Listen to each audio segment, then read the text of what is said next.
telemedicine solution can help healthcare providers provide more convenient, real-time interactions with their patients while simultaneously relieving the scheduling pressure on his or her practice. The promise of telemedicine lies in its ability to become a true care delivery option or practice extension for managing patients, particularly seniors with chronic medical illnesses and behavioral health comorbidities. In today's upsurge in COVID-19 cases, many patients are now making use of telemedicine services. They're logging in with symptoms like headache, fever, sore throat, rashes for themselves or their kids. Treating them over the computer, tablet, or smartphone is undoubtedly more convenient than a costly trip to the ER or urgent care and keeps them away from the other sick people waiting there. Providing frontline care, monitoring patients, post-discharge, and delivery some aspects of behavioral health services. To elaborate on the various factors that can decide telemedicine's future as an innovative alternative care delivery model, we have Colonel Dr. Ashwini Goyal, sir, with us. He's the president of Telemedicine Society of India, Lucknow, delivering his session titled Telemedicine, Opportunities and Challenges. Our anchor for this session will be Dr. Rupashree M.R. She's an assistant professor at the Symbiosis Institute of Health Sciences, Symbiosis International University, a qualified MBBS with a master's in diabetology. A little bit about Dr. Rupashree, an astute performer with more than 23 plus years of extensive experience in healthcare services and capacity to handle the entire hospital administration with the responsibility to maintain day-to-day administrative activities. She has exposure in handling healthcare administrative issues, and she's proficient in troubleshooting experience in medical management with clinical expertise. Her core competencies are in operations management, quality care, training and capacity building, IT in healthcare, business intelligence, and telehealth. Welcome, madam. I request you to kindly take over the session. Thank you, Dr. Kazi, for this wonderful introduction. First of all, I would like to say knowledge is power. And more than that, applied knowledge is really powerful. Good morning to each and everyone. And we have a wonderful participants of 464, the highest which has been there for today. I would like to also say that in our particular area of telemedicine and telehealth, which is the need of the hour for both healthcare providers and also for the patients, this innovative and newer concepts have been very much fine-tuned for Indian perspective. Health consultation provided by a joint system of small, medium, and large hospitals are managed today with managerial strategies and also to include multi-speciality telemedicine and telehealth services for collaborating it from this main center to the peripheral units as such. Now, let me also tell you all and introduce Colonel Dr. Ashwini Goyal, sir.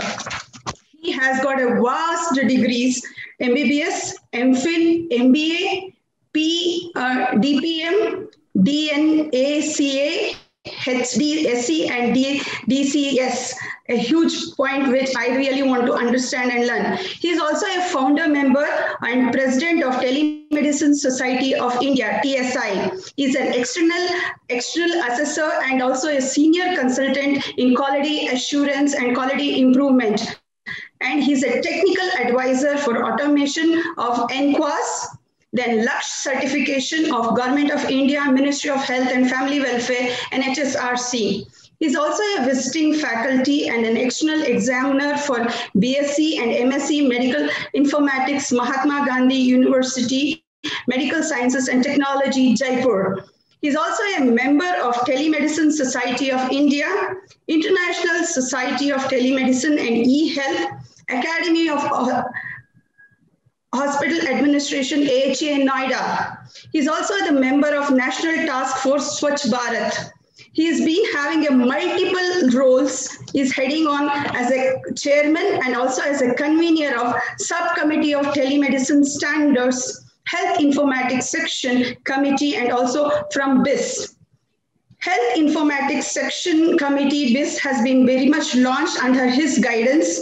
Is also the member advisory committee of Health Sector Skills Council in World Bank projects and training needs for allied health sciences. He is the member of Telehealth Advisory Committee and the domain expert.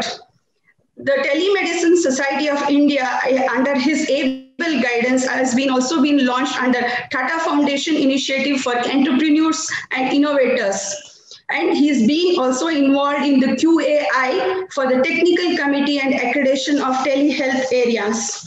Sir has been having a versatile and a dynamic person, and he's been very pragmatic in his approach.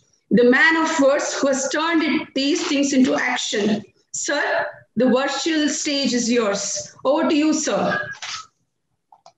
Thank you, Dr. Rupashri, for those kind words about me. Good morning, ladies and gentlemen. Before I begin, I just have a small request from everybody.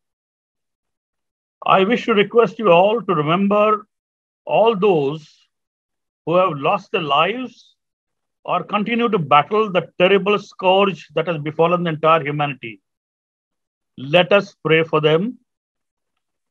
Let us also pray for the COVID warriors, like the doctors, paramedical workers, police, sanitation staff, and many others who are on the front line. Sarve Santu Niramaya. Let all be free from disease and infirmity. I would like to share my screen. Okay. So good morning once again. I bring you greetings from the Telemedicine Society of India, which is popularly known as the Telemedicine, the TSI globally. At the outset, I wish to thank the organizers of SimHealth 2021 for inviting me to deliver this lecture. I'm greatly honored and humbled to be able to interact with the enlightened audience on this momentous occasion. Thank you indeed. Despite my many affiliations, I do not have any conflicts of interest, as most of them are non-remunerative, except for the honorariums I received from the government agency. I will be talking to you today about telemedicine and the new normal and the opportunities and challenges for telemedicine in the COVID pandemic. This is the scheme of my talk.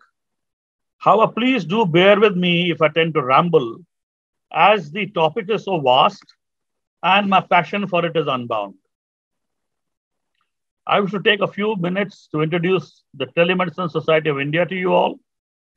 TSI is a not-for-profit scientific society dedicated to creating awareness of telemedicine at national level and carrying out scientific activities to promote telemedicine with its headquarters at the Sanjay Gandhi Postgraduate Institute, Lucknow, at the School of Telemedicine and Biomedical Informatics, which is a government-approved National Resource Center for Telehealth. TSI functions with the avowed aim to promote and encourage development, advancement, and research in telemedicine technology and its associated fields. We have almost 900 members with 11 state chapters and 3 more in the pipeline. The Government of India recognizes TSI as a lead organization promoting telehealth in India. TSI aims to establish a pan-India telehealth network to facilitate delivery of healthcare by online teleconsultations. TSI has the mandate to train healthcare providers to utilize telemedicine technology in bridging the healthcare divide. To this end, we have developed an online training program for using telehealth technology for healthcare professionals, with a certificate to be awarded at the successful culmination of the training. The training will ensure that all those who are trained will learn to function in conformity with the government's telemedicine practice guidelines, as well as ensuring the privacy and security aspects of patients' data. There were 35 training sessions that were conducted in 6 months from April to September 2020. Majority were offered free, that is 28 of the 35 sessions, and a small number were paid for by, there were sponsored sessions. 3,946 candidates took the course. Total time spent for delivery of the course by the faculty was 142 hours. 4 sessions were also undertaken free of cost to train almost 350 Armed Forces Medical Services officers and specialists. The training course was the first of its kind in India and was received enthusiastically by all the doctors who came from different specialties. The level of knowledge on telemedicine was variable, and most had some basic understanding of the subject. Further modules that we are proposing to develop in future would cover common medical specialties that use telemedicine, along with a few topics of general interest to include diabetes, cardiology, psychiatry, pediatrics, obs-and-gynae, dermatology, radiology, pathology, home healthcare, ICU protocols, recent advances and future of telemedicine, legal cases in telemedicine, and standards for protocols, software, and hardware.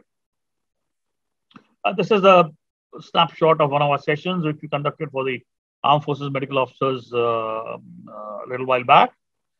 A letter of appreciation by Lieutenant General Madhuri Kanitkar, who is the Deputy Chief of Integrated Defense Staff, the highest ranking lady officer in the entire armed forces. And they stated that the webinar was conducted in detail regarding telemedicine. It gave a holistic view on telemedicine. Educative, keeping in mind the recent challenges. There was immense clarity with respect to conduct of telemedicine and its legal implications. This is pictorial of the National Resource Center at the SGPGI Lucknow at the School of Telemedicine and Biomedical Informatics. Another one of the NRC with the e-tumor board decision support system and process. The training was,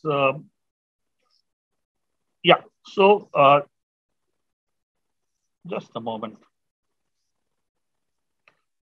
So as I take you through how digital health or telehealth has been at the forefront of the COVID-19 response and the role it is expected to play in the future, it is pertinent to note that by the year 2025, digital health, in particular telehealth, the market in India is expected to grow up to $5.5 billion. And the Asia Pacific market is to grow up to $22.5 billion.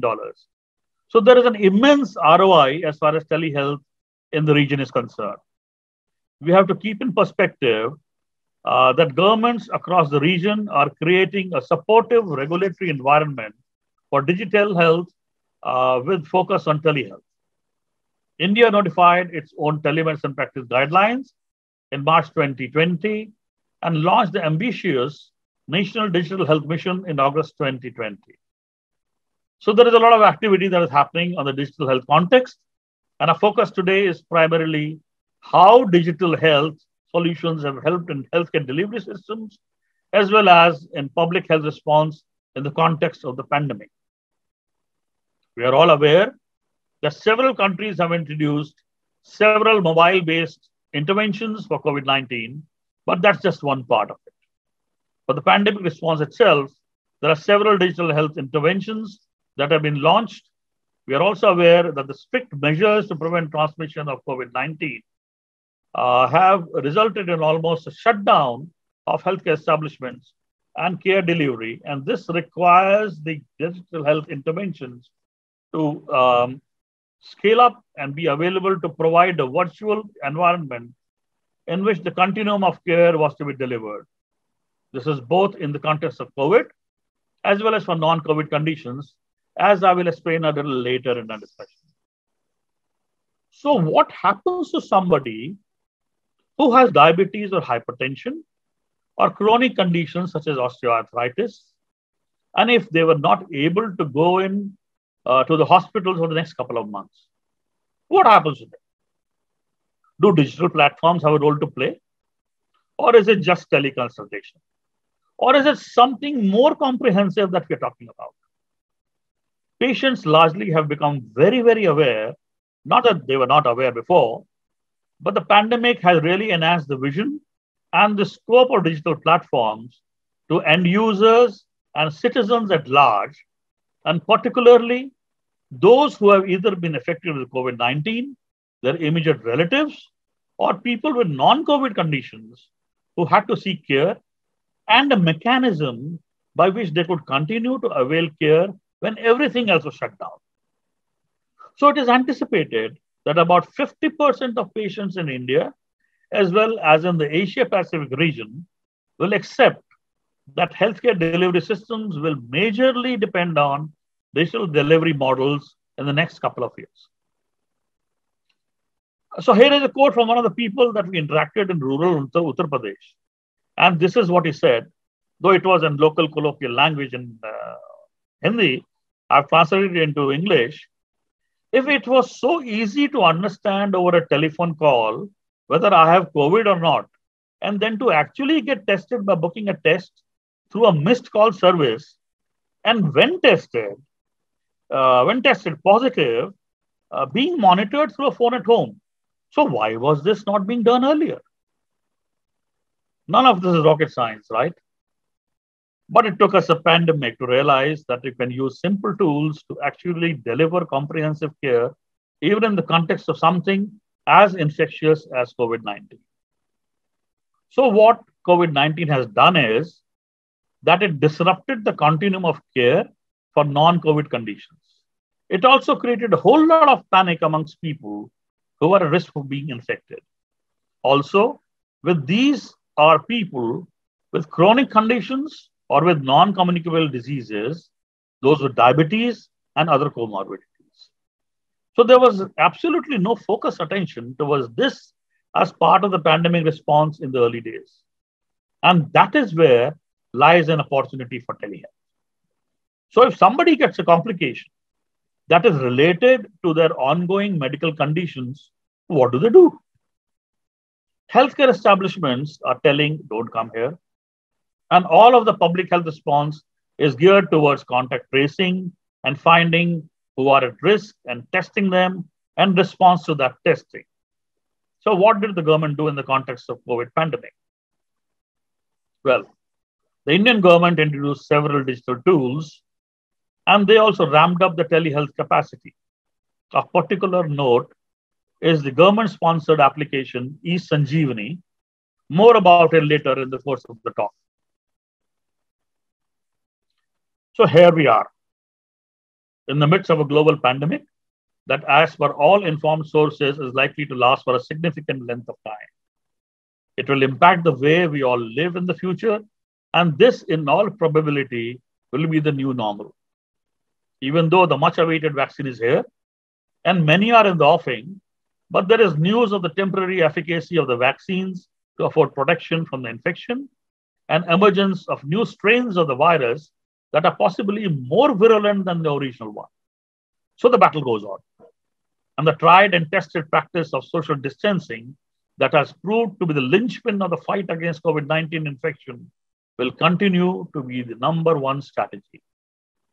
Meaning thereby, social distancing in the form we all know it will have to be continued across the entire paradigm of healthcare delivery, lest both the care seekers and care providers fall prey to the virus. During the current pandemic, telehealth has emerged as an effective and sustainable solution for precaution, prevention, and treatment to stem the spread of COVID-19. Telemedicine is such a perfect ready-made solution to addressing healthcare needs during the pandemic and thereafter that it wouldn't make sense not to use it. Telehealth bridging the gap between people, physicians, and health systems, enabling everyone, especially symptomatic patients, to stay at home and communicate with physicians through virtual channels, helping to reduce the spread of virus to mass populations and the medical staff on the front lines. So I see three primary roles for telehealth technologies during this crisis from the healthcare provider's perspective. The first is simple, to screen patients remotely rather than having them visit the hospital. Telemedicine can be used to triage patients with cold and flu-like symptoms and to remotely care for those who don't need medical intervention or could receive care at home. By keeping potentially infected individuals out of hospitals and doctors' offices, the healthcare system can lower the risk of transmission to other patients and the healthcare staff. The second role for telemedicine during the pandemic is often overlooked: to help provide routine care for those during antenatal care and patients with chronic diseases like diabetes, ischemic heart disease, hypertension, and cancer therapy who are at high risk if exposed to the virus. COVID-19 can be very harmful and even fatal for people with compromised health. By using teleconsultations, physicians can help these patients avoid coronavirus exposure.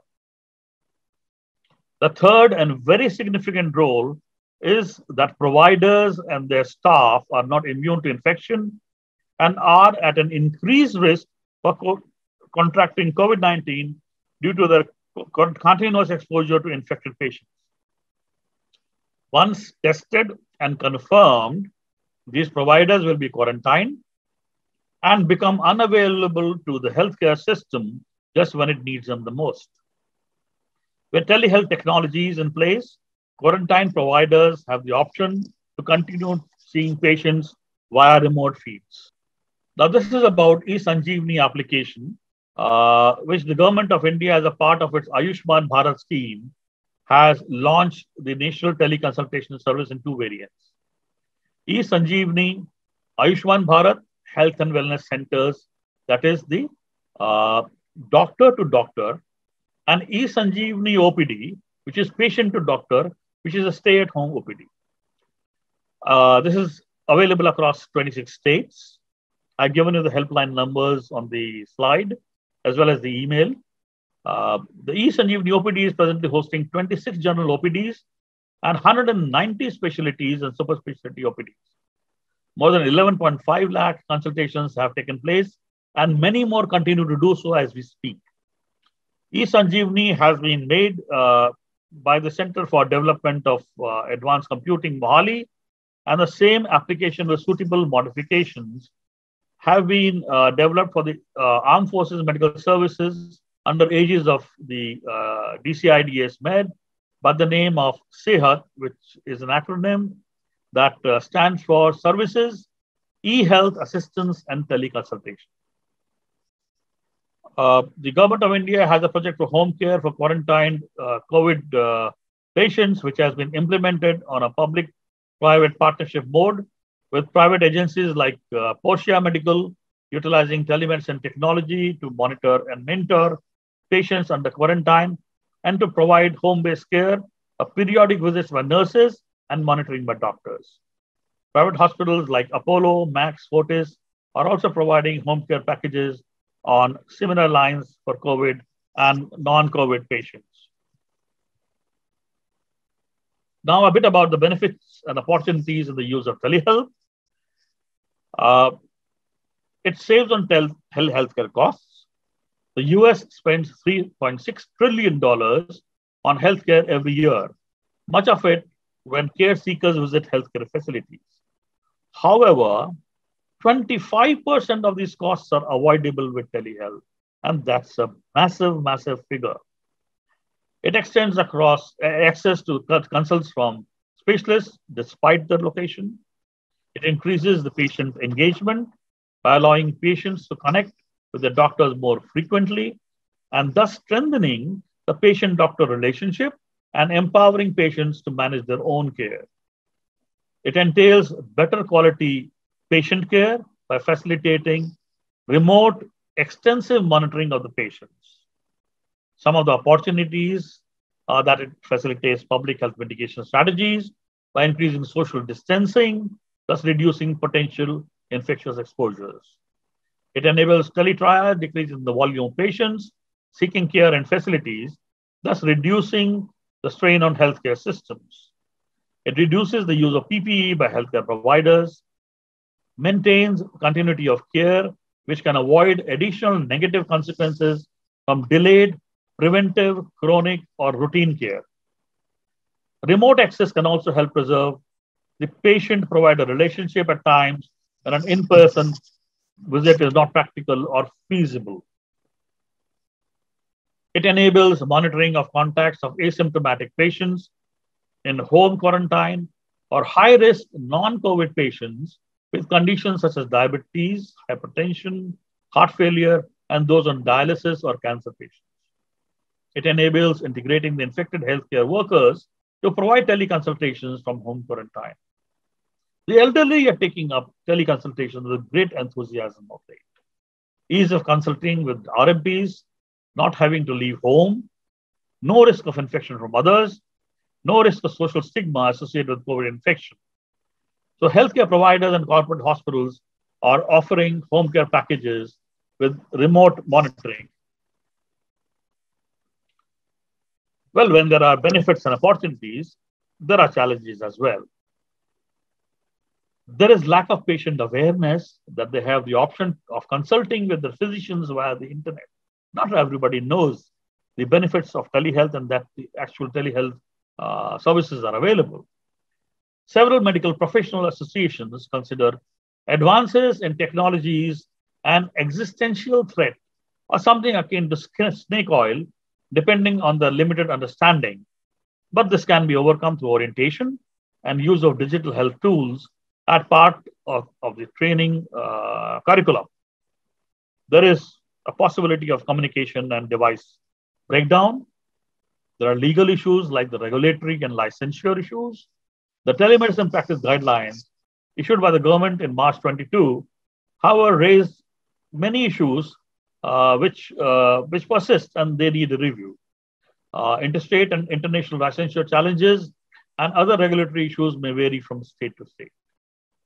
The current non-availability of financial reimbursement mechanisms for remote care delivery and ambiguity around insurance compliance and insurer reticence, that is the, and as a result, the Insurance Regulatory and Development Authority of India, the IRDAI, has directed the insurance providers to consider teleconsults for reimbursement. One of the insurance companies, the Star Health, Star Insurance Company, has taken the lead role in this. IRDAI has asked insurers to include telemedicine under health insurance policy. Decision is expected to help many insurance policyholders who had to visit doctors. Telemedicine is usually considered as an out-of-pocket expense, and as a result, healthcare providers and patients need to communicate with insurers to understand availability of the coverage of telehealth, telemedicine, or healthcare advice line services. As regards breach of privacy and security of patient data, personal data privacy and security issues exist in the absence of robust data security mechanisms. Lack of embedded security systems give rise to vulnerability and prevent decoupling of personal health information. The Personal Data Protection Bill is expected to address most issues in the near future. Limited access to technological devices in rural and outreach areas. There are challenges around ownership of mobile phones, for example, smartphone, a tablet, or a computer, which are needed for a telehealth visit or connectivity issues, as well as functional literacy required for a self-initiated teleconsultation, coupled with lack of understanding on part of patients with regard to the technology involved. Facilitated access to smart communication technology devices in the outreach is a solution where ASHA workers or the ANMs carry smart devices, as is happening in a number of states, like Uttar Pradesh has taken an initiative in this, Rajasthan is doing it, and it is also happening in Chhattisgarh, as far as I know. Healthcare facilities are not yet equipped infrastructurally to deliver care via telemedicine. Many large hospitals are racing to implement and scale up those capabilities at the front lines. More and more doctors are implementing telehealth facilities in their offices. Lack of monitoring devices at patient end may result in wrong diagnosis or hampered treatment. Then there are training issues as well, pertaining to the level of comfort with technology for both healthcare providers and patients. There is a learning curve on part of both caregivers and care seekers to using telemedicine in the traditional provider-patient relationship. There is a need for training of both healthcare providers and patients to understand the protocols involved in teleconsultation. Doctors need to notify patients that office visits may be replaced by telemedicine consults. They need to train providers to use the tools, revise scheduling processes, determine triage procedures, review third-party payer telehealth policies, and to establish billing practices. Lack of knowledge and adherence to regulations can give rise to litigations against the practitioners. Now, when a technology becomes popular or become readily available, due to its popularity, a lot of people climb onto the bandwagon. So the development, there is a need for telemedicine standards. The development of standards for telemedicine is an important and valuable process to help ensure effective and safe delivery of quality healthcare.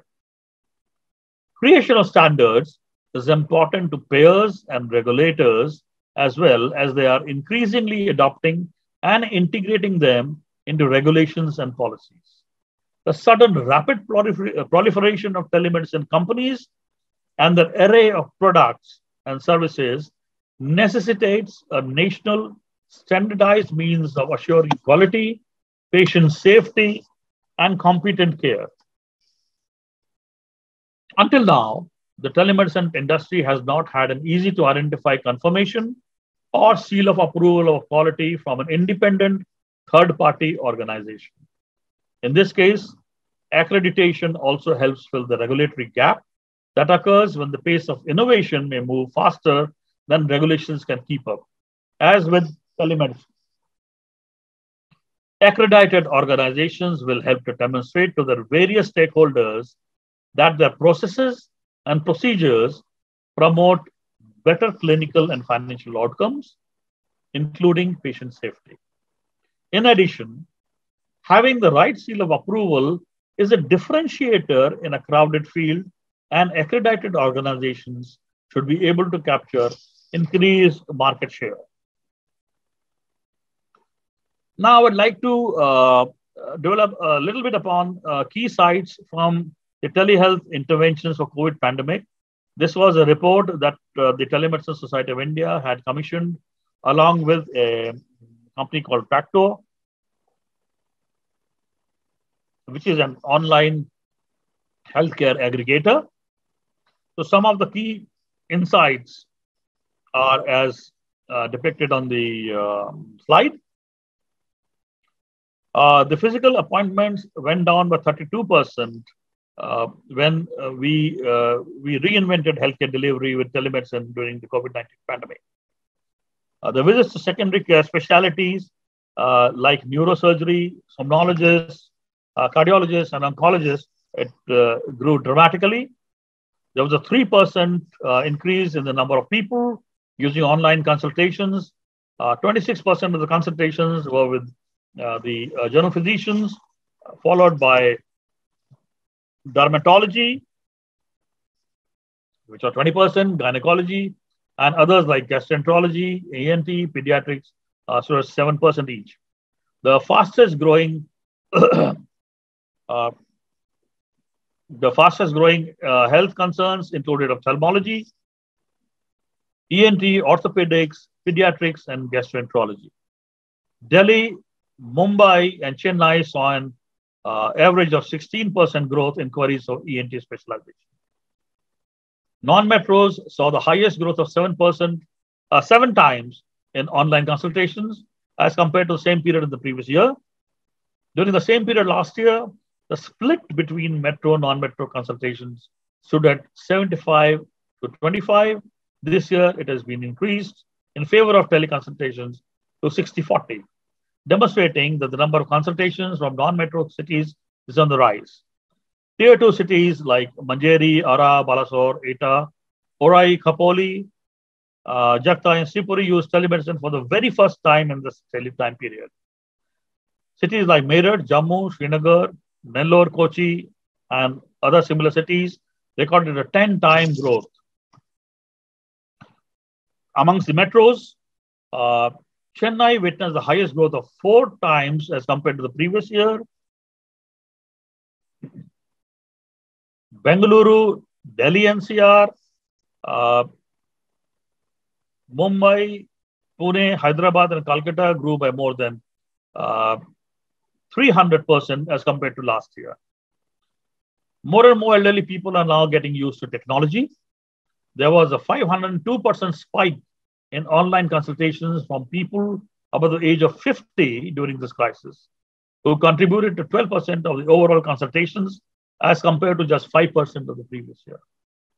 More women are going online. Last year, the men-women ratio stood at 75-25, while this year it is 68-32.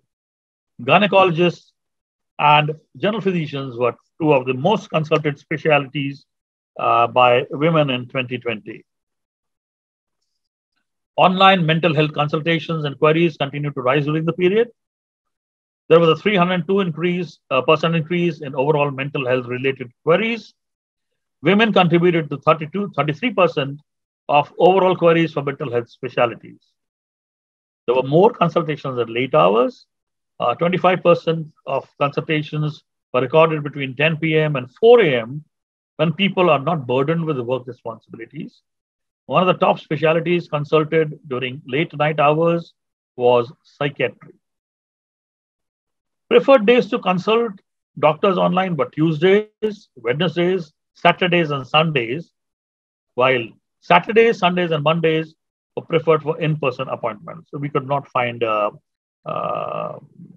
reason for this finding. At the end of my talk, as is my habit, I would like to end on a note of caution. Telemedicine, though, is a wonderful technology, but it at best is an enabler for good clinical practice. It is not a total substitute. Jai Hind.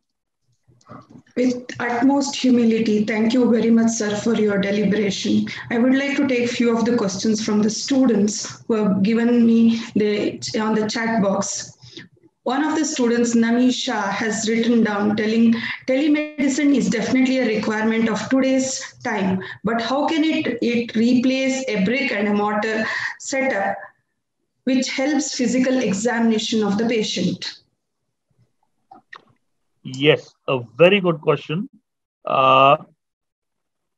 Look, telemedicine does not profess or claim to replace actual brick and mortar institutional practice of healthcare. You see, telehealth is an enabler. Like what we in the armed forces call, it is a force multiplier. Okay. So where the normal traditional healthcare services are not available, like in the hinterlands, in the out of reach, the underserved areas, the out of reach areas, those are the places that would benefit the maximum, the most with the telehealth technology. And ISRO, the Indian Space Research Organization, which has been working hand in hand with the Telemedicine Society of India since almost 25 years now, has been doing a human service by providing satellite connectivity. And now what with the fiber connectivity also increasing its space under the Ministry of IT and Telecommunications, these things are likely to percolate to the hinterlands also. But no, it does not, telehealth does not claim to replace the traditional healthcare practice. It is at best, as I said, an enabler, not a replacement. So one more question. How do we obtain consent before initiation of teleconsultation? Yes, a very important question and a very pertinent one for those who are practicing telehealth, teleconsultation. You see, there are various modes of consultation on a telehealth network. So quite often what happens is the patient seeks a consultation from a care provider. Now, the very act of seeking teleconsultation, it means there is implied consent. There is already a consent on part of the care seeker that yes, he or she is seeking care over the telehealth network, and that is implied. In other cases, in any case, we always instruct and we always train the doctors who are indulging in telehealth practices, even though it may be an implied consent, but there are forms, there are formats available which are a part of the integral part of the telemedicine practice guidelines, that they should take proper consent from the patient, even though it is on the by mail or WhatsApp or whatever with the medium, and that should be kept as a record. So there should be an effort by the care provider to seek what is known as explicit consent as well. However, if the consultation is sought by the care seeker, it is already implied. So legally, the telehealth providers are safe. Sir, I have a series of questions. Sorry, I might look. There are three things I want to know from administration and management perspective. One is the operational aspects. When we healthcare professionals as students who are there, my 455 students would like to know what are the operational challenges we face in teleconsultation point after commissioning. Second question is in relation to the quality. Now you say about the standardization of quality. Now about the best practices and also on the benchmarking probability, what is that we are looking at in telemedicine and teleconsultation in quality perspective. The third thing is about this ROI, the return on investment. You have been telling about the digital area 2025, it is going to be 5.5 billion. In a strategic way, how can we achieve this? So three questions, very shortly, kindly for the paucity of time. Thank you, sir. Yeah, so I will take them on one by one. Your first query about the operational aspects of the teleconsult. Now, well, you see, if you see the telemedicine practice guidelines, which were issued by the then Medical Council of India and Niti Aayog, in the drafting of which I and a couple of my other colleagues had a major hand. So that gives you the entire procedure, whereby it will be very lengthy to explain in this time due to paucity of time. So the entire procedure is delineated over there. You need to have some kind of a medium, some kind of infrastructure, both at the patient end as well as the both at the caregiver and the care seeker end. There has to be a medium of communication which should be robust. The bandwidth should be adequate because there are issues of communication breakdown, connectivity breakdown, and it is always better to have video consultation rather than merely an audio consultation. There has to be an exchange of alphanumeric data, even pictorial data, like for example, the images of the investigations and the other data. So those things have to be ensured, and so complete guidelines are given. As I mentioned, that I'm chairing a subcommittee with the Bureau of Indian Standards on drafting the telehealth norms. We follow the International Standards Organization, the ISO standards, and we work in conformity with the ISO. And so those standards would be available, and those are the standards which would define what are the operational standards, what are the infrastructure standards, what are the HR standards, what are the training standards, and so on and so forth. Also, as I mentioned, that Telemedicine Society of India is conducting a comprehensive training program for the registered medical practitioners who are indulging in telehealth practice. And this is also mandated in the telemedicine practice guidelines. All those who profess to practice telehealth in India are to have been trained and certified in the practice of telehealth within 3 years of issuance of the telemedicine practice guidelines. So that is a very important aspect of the training and the operational aspects and the legal aspects of the practice of telehealth.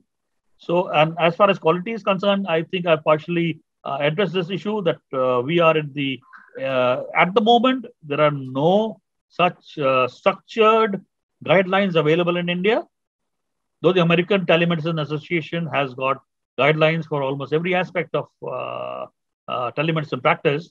But we in India have now started on, embarked upon the journey to identify these guidelines, and which should be available shortly to the public at large. Now, your last question about the return of investment. Yes.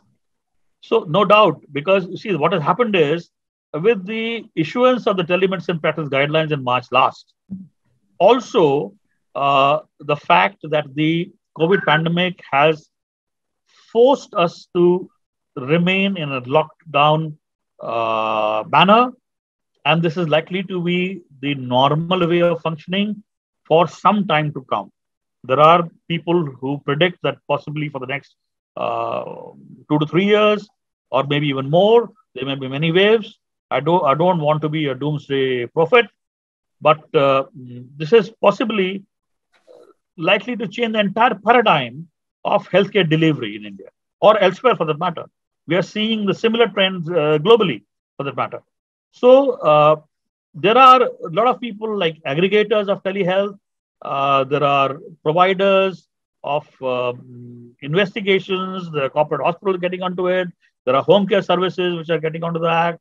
So there are a whole lot of various diverse sections of healthcare providers who are now indulging in telehealth practice. And yes, those estimates may be very conservative. The ROI may be much more than what is actually predicted. I hope that answers your question too a little bit.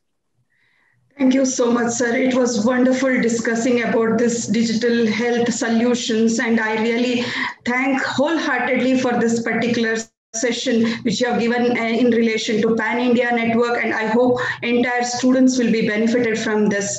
I would like to thank you personally and also on this professional front. Thank you. Thank you, everybody. It was wonderful interacting with all of you and a privilege for me indeed. Thank you.